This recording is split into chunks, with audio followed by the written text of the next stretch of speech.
Hello and welcome. I am Gimba Umar. Tonight, former Deputy Senate President Ibrahim Mantu admits helping the People's Democratic Party, the PDP, rig elections in the past. Security chiefs allege plot by some individuals and groups to disrupt the 2019 general elections. Federal government releases names of alleged looters of the nation's treasury during the immediate past administration. PDP describes list as hollow and laughable. And clashes at the Gaza-Israeli border leaves 12 persons dead and hundreds injured as Palestinians begin a 6-week protest. On Business News tonight, an expert in tax matters asks the federal government to extend tax amnesty by 3 months due to late filing by targeted Nigerians. And in sports news, the league management company recommends the suspension of 15 referees for poor handling of match day 14 fixtures of the Nigeria Professional Football League.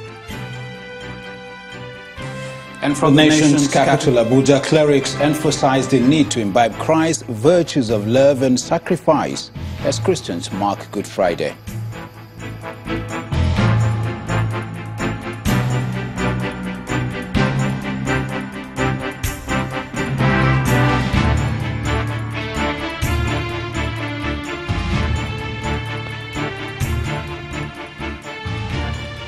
We begin tonight with the revelation by a former Deputy Senate President, Ibrahim Mantu, on how he helped his party, the People's Democratic Party, to win elections in the past. The former Deputy Senate President, who pronounced himself as a born-again politician in 2017, disclosed that he helped rig elections by providing financial inducement to officials involved in the conduct of the polls. Ibrahim Mantu was a senator on the platform of the People's Democratic Party, the PDP, between 1999 and 2003.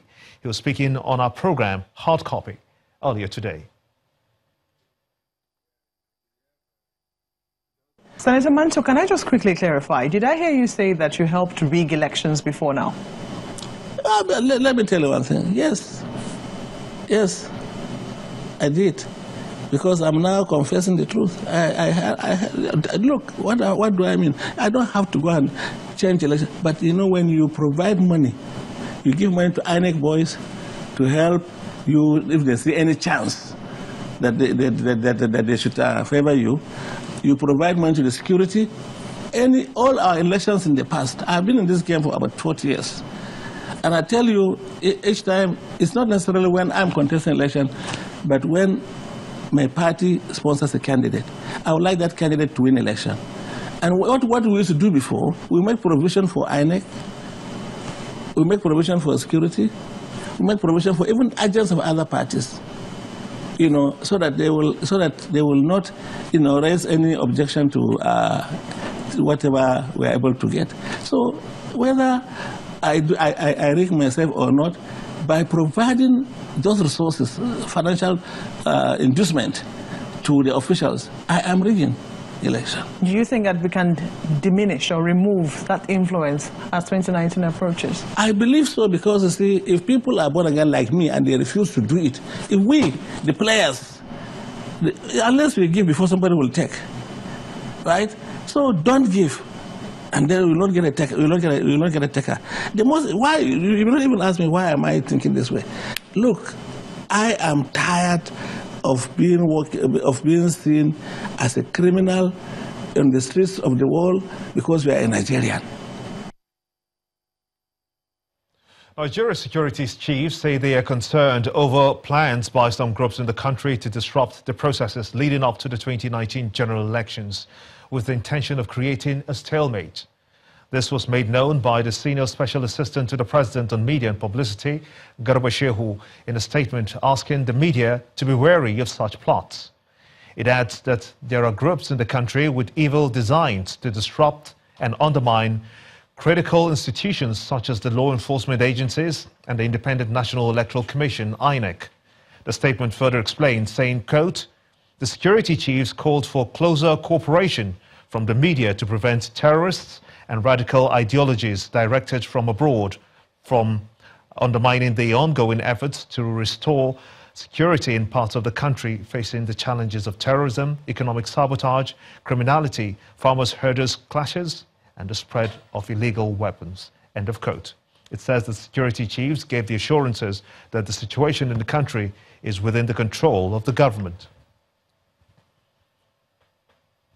The Minister of Information, Lai Mohammed, has given a list of Nigerians who have allegedly looted the nation's treasury. The minister, who briefed journalists in Lagos, said that the individuals include officials in the past government. Our political correspondent, Seun Okimaloye, reports. He knows the pathway to follow when you accuse somebody of corruption. We challenge him to stop banding figures, but he should mention names of those whom he claimed corrupted themselves. And that was the wish of the People's Democratic Party, PDP, and they dared the All Progressives Congress government to come out with names. Less than 24 hours later, the federal government granted the request of the main opposition, PDP, and top on the list is the #1 man in the party, Prince Uche Secondos, the PDP national chairman. The PDP said they did not loot the treasury. Well, I'm sure they know that the treasury was looted dry under their watch. Yet they decided to grandstand. This shows the holiness of the apology to Nigerians. Let's just give them a teaser with this small list. We insist that Nigeria was looted blind under the watch of the PDP, and that the starting point in tendering an apology is for them to return the loot.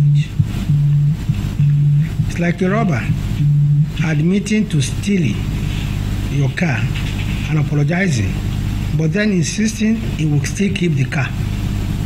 It doesn't work that way. The PDP is an hypocrite. After all said at the press conference, Channels Television wanted to get answers from the federal government spokesperson on the issues relating to allegations of corruption in the ruling APC government.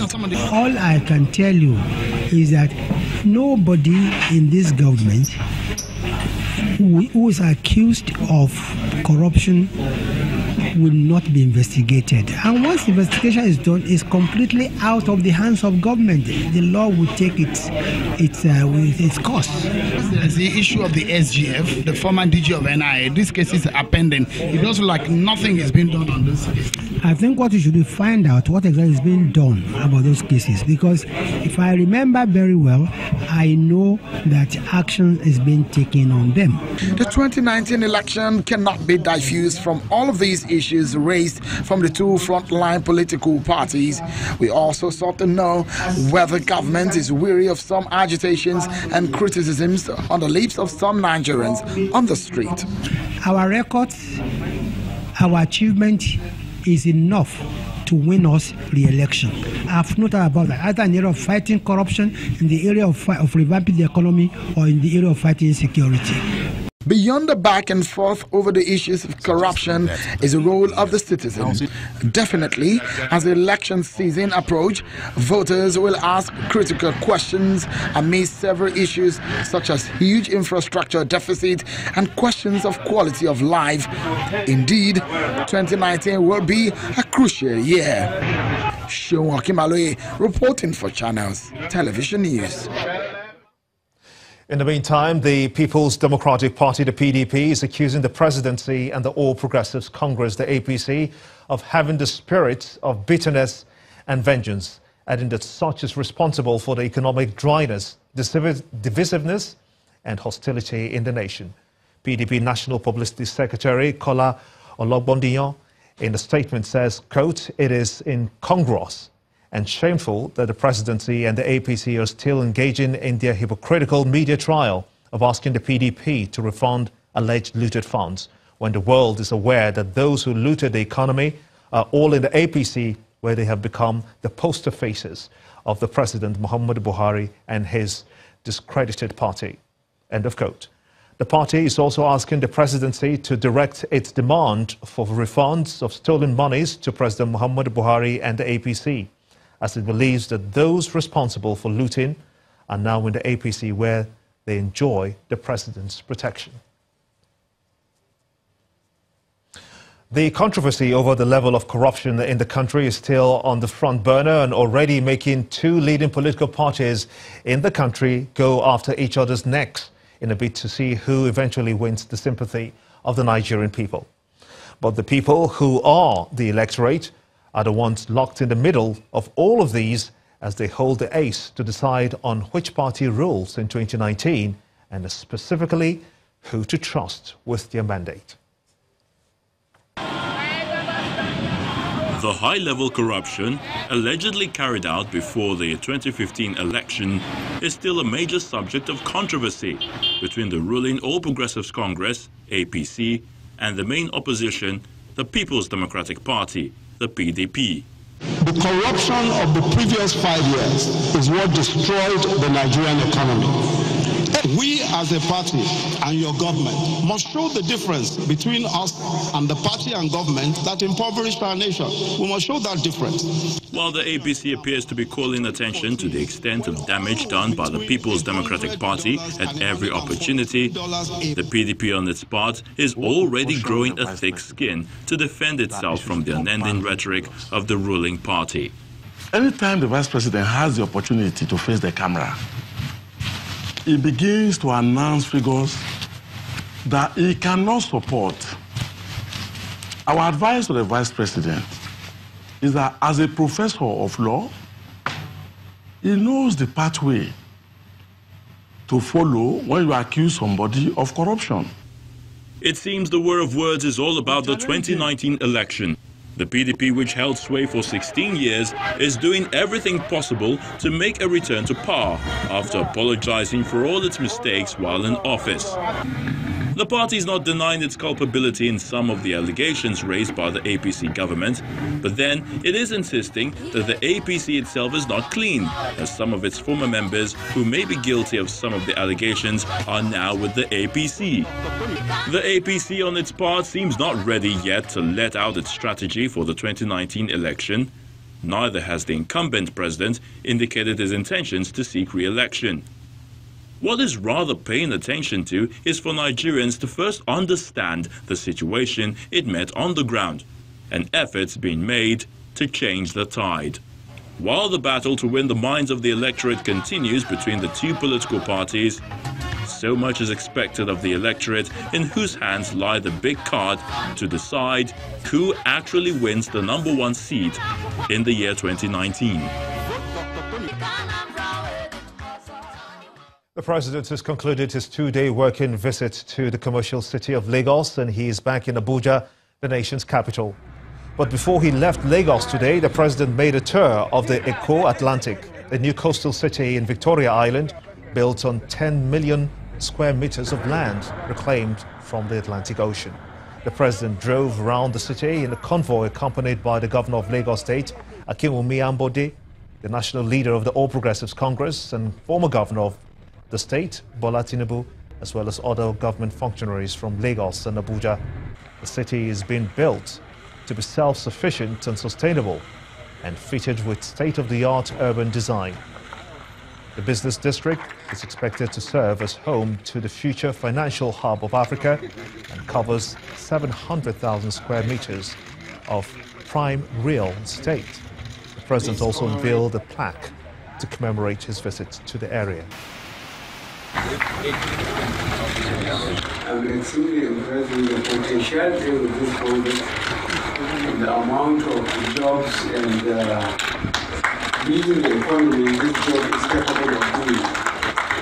I'm very grateful for those who agreed to invest so much in our country to make it a secure area for operations, capable of handling big businesses and investments throughout Africa in the name of God.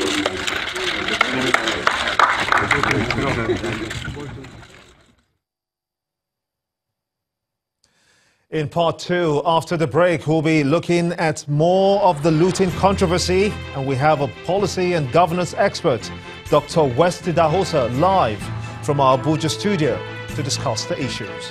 Please stay with us.